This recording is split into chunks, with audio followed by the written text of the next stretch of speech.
नमस्कार दोस्तों, कैसे हैं आप लोग। आज फिर एक नए वीडियो में आपका स्वागत है। देखिए, हम लोगों का जो सेशन चल रहा था वो माउंटेन पे चल रहा था। तो हमने कई वीडियो इसका माउंटेन का बता दिया है।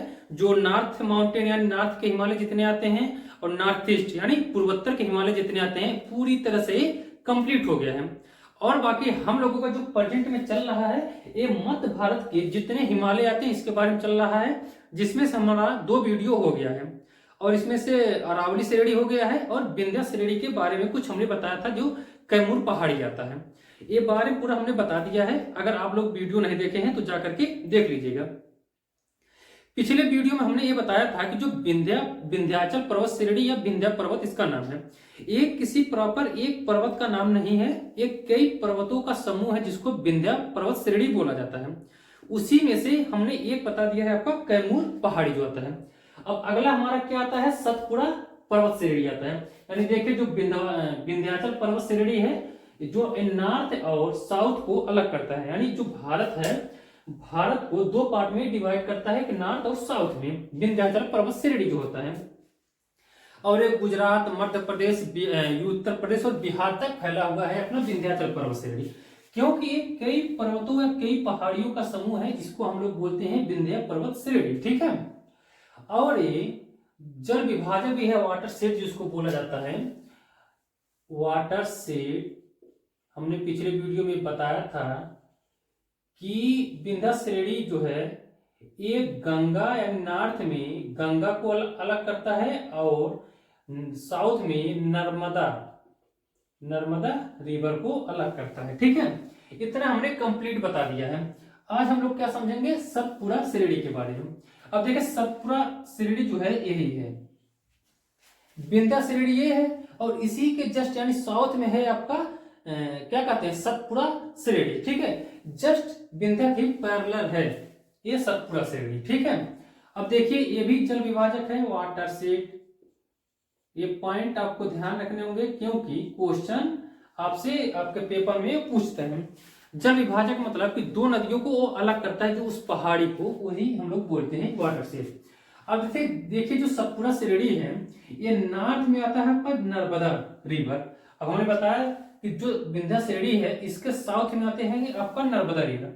अब जब बीच में आएगा आपका यानी विंध्या के जब साउथ में आएगा आपका नर्मदा रिवर तो ऑटोमेटिक सतपुड़ा के नॉर्थ में होगा, यानी ये हो गया आपका नॉर्थ। अब ये भी यहाँ पे भी एक पॉइंट उठ जाता है, आपसे क्वेश्चन पूछता है कि जो नर्मदा रिवर है किन 2 पहाड़ियों के बीच में बहती है, तो सतपुड़ा पहाड़ी और विंध्या पहाड़ी हो जाएगा बस। और सतपुड़ा के साउथ में जो आता है ये आ जाता है आपका ताप्ती रिवर। अब ताप्ती रिवर और नर्मदा रिवर दोनों अरब सागर में जाकर के गिरती हैं, ठीक है। अब हम लोग देखिए सतपुड़ा जो पहाड़ी है, सतपुड़ा इसका नाम क्यों पड़ा पहले ये समझते हैं।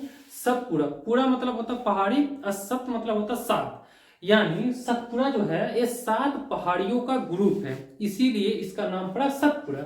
जिसमें से सतपुड़ा, महादेव, मैकार पर्वत, बाकी कैमूर पर्वत और कई पर्वत आता है जैसे राजपीपला पर्वत, ये सब आते हैं, इसीलिए इसका सतपुड़ा पर्वत पड़ा।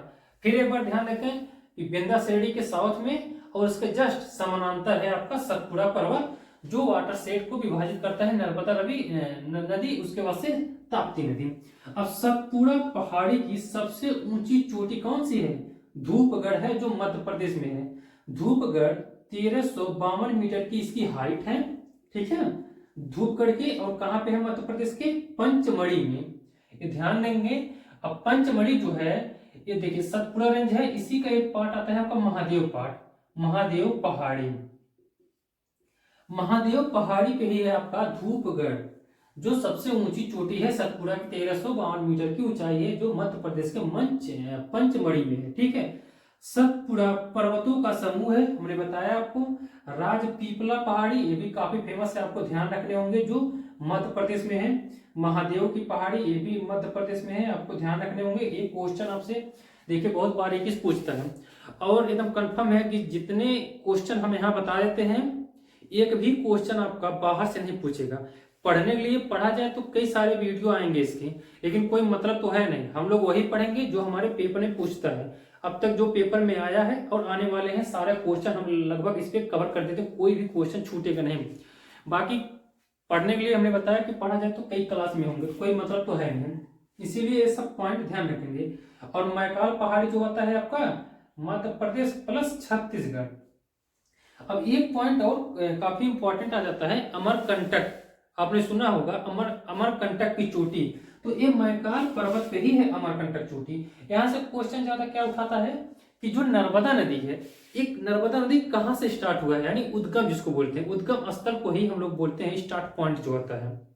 तो नर्मदा नदी का उद्गम स्थल जो है वो कौन सा है, अमरकंटक चोटी, जो मैकाल पहाड़ी पे है। ठीक है, अमरकंटक की चोटी जो मैकाल पहाड़ी पे है, और इसकी हाइट कितनी है, ऊंचाई 1036 मीटर की इसकी हाइट है, जो मध्य प्रदेश में है। ठीक है, नदियों का उद्गम देखिए आगे यहाँ पे अमरकंटक की चोटी से नदियों का उद्गम है, जो एक नर्मदा नदी, सोन नदी काफी फेमस है, जोहिला नदी। अब यहाँ पे समझिए, जैसे मान लेते ये है अमरकंटक, ये साउथ में निकलता है आपकी नर्मदा नदी, और नॉर्थ में निकलती है आपके यहाँ से सोन नदी। सोन नदी निकल करके जाती है गंगा नदी में मिल जाती है, और नर्मदा नदी जो है ये जाकर के अरब सागर में गिर जाती है। बस अमरकंटक काफी फेमस है, इसीलिए ध्यान रखेंगे, नर्मदा नदी का उद्गम होता है, सोन नदी का उद्गम, और जोहिला नदी का उद्गम भी है अमरकंटक की जो चोटी है। बाकी बस ऐसे कुछ था नहीं इसमें, लगभग पॉइंट इसमें क्लियर हो गए हैं। अब जितने मध्य भारत में आते हैं, पहाड़ी हो गए चाहे चाहे माउंटेन हो गए, ये लगभग कंप्लीट हो गया है। अब हम लोग समझेंगे पश्चिमी घाट, पूर्वी घाट, और एक साउथ में एकदम आता है नीलगिरी पर्वत, उसके बारे में। ठीक है, अब अगले वीडियो हम लोग मिलते हैं, आज के लिए धन्यवाद।